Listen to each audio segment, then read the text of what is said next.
तो hope so आप लोग बहुत अच्छे होंगे, डे को एंजॉय कर रहे होंगे। डिफरेंशिएशन आज का टॉपिक हम लोग पढ़ने वाले हैं कि डिफरेंशिएशन के क्वेश्चंस अगर आ जाते हैं सॉल्व करने के लिए तो उससे हम कैसे सॉल्व करेंगे, मतलब उसके रूल्स कैसे होते हैं। बहुत सारे रूल्स हैं लेकिन हम लोग कुछ जानेंगे, कुछ मतलब 5 to 6।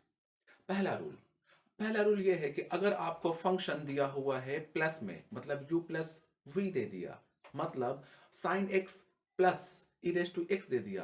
अगर कोई दो फंक्शन आपको प्लस में दिया हुआ है तो उसको डिफरेंशिएट कैसे करेंगे, तो उसके लिए होता है अगर आपने इसको पूरे फंक्शन को y मान लिया तो y is equal to something u plus v हो गया।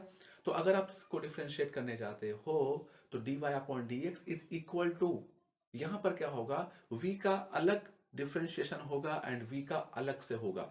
ये हो गया रूल नंबर 1। अब बात करते हैं रूल नंबर 2 का। अगर यहां पर आपको माइनस में फंक्शन दिया हुआ है, मतलब कि ये u माइनस वी में दिया हुआ है, तो हम लोग इसको भी y मान लेंगे। y is equal to u minus v हो गया। ठीक है, तो यहां पे हम लोग क्या करेंगे, सेम टू सेम जैसे हमने फर्स्ट में किया हुआ है। फॉर एग्जाम्पल जो आपको ये फंक्शन दिख रहा है sine x minus e raise to x हो गया यहाँ पे, तो सेम टू सेम जैसे हमने वहां पे किया था फर्स्ट वाले में, वैसे ही हम लोग इसको भी करेंगे। नेक्स्ट, अगर कोई फंक्शन आपको दिया हुआ है, उस फंक्शन में कोई कांस्टेंट मल्टीप्लाई है, हालांकि कांस्टेंट का डिफरेंशिएशन 0 होता है, ये मालूम होगा आपको, लेकिन कोई कांस्टेंट है जो मल्टीप्लाई में है, तो क्या यहां पर भी 0 हो जाएगा, क्या उसका डिफरेंशिएशन होगा या फिर नहीं होगा, यह आपको मालूम होना चाहिए कि डिफरेंशिएशन मतलब ही होता है रेट ऑफ चेंज। कोई चीज चेंज हो रही है, बताओ मुझे क्या यहां पर फाई चेंज होगा?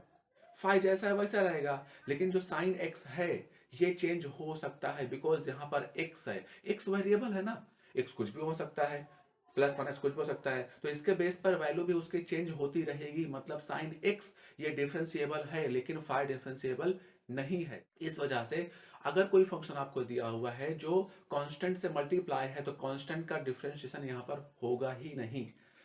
तो कांस्टेंट को हम लोग साइड में कर देंगे, फिर जो वैल्यू बचेगा, जो फंक्शन बचेगा उसका डिफरेंशिएशन करेंगे। For example y is equal to k into u दिया है और यहां पर जो k है वो कांस्टेंट मान लिया हमने, तो अगर हम लोग इसका डिफरेंशिएशन करने जाते हैं तो dy upon d x is equal to k, फिर d u upon d x हो जाएगा। फॉर एग्जाम्पल एक फंक्शन लेते हैं, जैसे मान लेते हैं y equal to five sine x दे दिया, फाइव साइन एक्स, तो फाइव यहां पर क्या है, कांस्टेंट है, तो इसका डिफरेंशिएशन नहीं होगा, सिर्फ तो सिर्फ यहां पर साइन एक्स का डिफरेंशिएशन होगा। ठीक है, तो हमने फर्स्ट सेकेंड थर्ड हमने 3 रूल देख लिए। अब देखो, अगर दो फंक्शन प्रोडक्ट में दिया हुआ है, मल्टीप्लाई में दिया हुआ है, for example sine x into e raise to x, तो इस केस में क्या करना होता है, एक फंक्शन लेते हैं u इंटू वे ले लिया, तो y equal to u into v मान लोगे। तो अगर हम लोग जब इसका डिफरेंशिएशन करने जाते हैं तो dy upon d x is equal to, पहले एक फंक्शन को छोड़ दो, कोई भी एक फंक्शन को छोड़ दो, u को छोड़ दिया तुमने, v को कर दो डिफरेंशिएशन, फिर प्लस जो तुमने उसको छोड़ा हुआ था ना पहले वाले में, उसका आप करेंगे डिफरेंशिएशन, अब पहले वाले को छोड़ देंगे। ठीक है, तो इस बेसिस पर हमें प्रोडक्ट का जो फंक्शन होता है उसका डिफरेंशिएशन कर सकते हैं। एक लास्ट लेते हैं। हाँ, एक बात और है, आपने बोला कि दो ही क्यों, अगर 3 रहा तो u इंटू वी इंटू डब्ल्यू हो गया, तो सीधी से बात है, एक का डिफरेंशिएशन करेंगे, बाकी रिमेनिंग वैल्यू को छोड़ देंगे। सब में यही करना होता है, अगर 3 में आ गया तो। अब बात करते हैं, अगर कोई फंक्शन दिया हुआ है अपॉन में, कोई फंक्शन अपॉन में दिया है, u अपॉन वी के फॉर्म में दिया हुआ, तो कैसे डिफरेंशिएट करेंगे। For example sine x upon e raise to x कैसे करने वाले हैं भाई, तो इससे भी बहुत ही आसानी तरीके से कर सकते हैं। y is equal to u upon v मान लिया हमने, अब इसको डिफरेंशिएट करेंगे विद रिस्पेक्ट टू x, तो dy upon d x is equal to हो जाएगा क्या, क्या, लाइन खींच दो, नीचे जो वैल्यू दिया हुआ है उसका स्क्वायर कर दो, मतलब v स्क्वायर।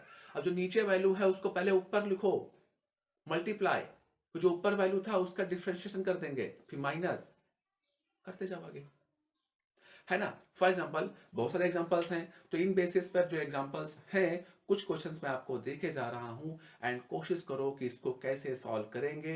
डिफरेंशिएशन का बेसिक जो प्रॉपर्टीज होती हैं, बेसिक जो कंसेप्ट होते हैं, 2-2 मिनट का 5-5 मिनट का जो वीडियोस होते हैं और कंसेप्ट आपका पूरा क्लियर हो जाता है। ऐसे वीडियोस देखने के लिए चैनल को सब्सक्राइब कर लो और आपका बहुत बहुत धन्यवाद, आपने वीडियो देखा।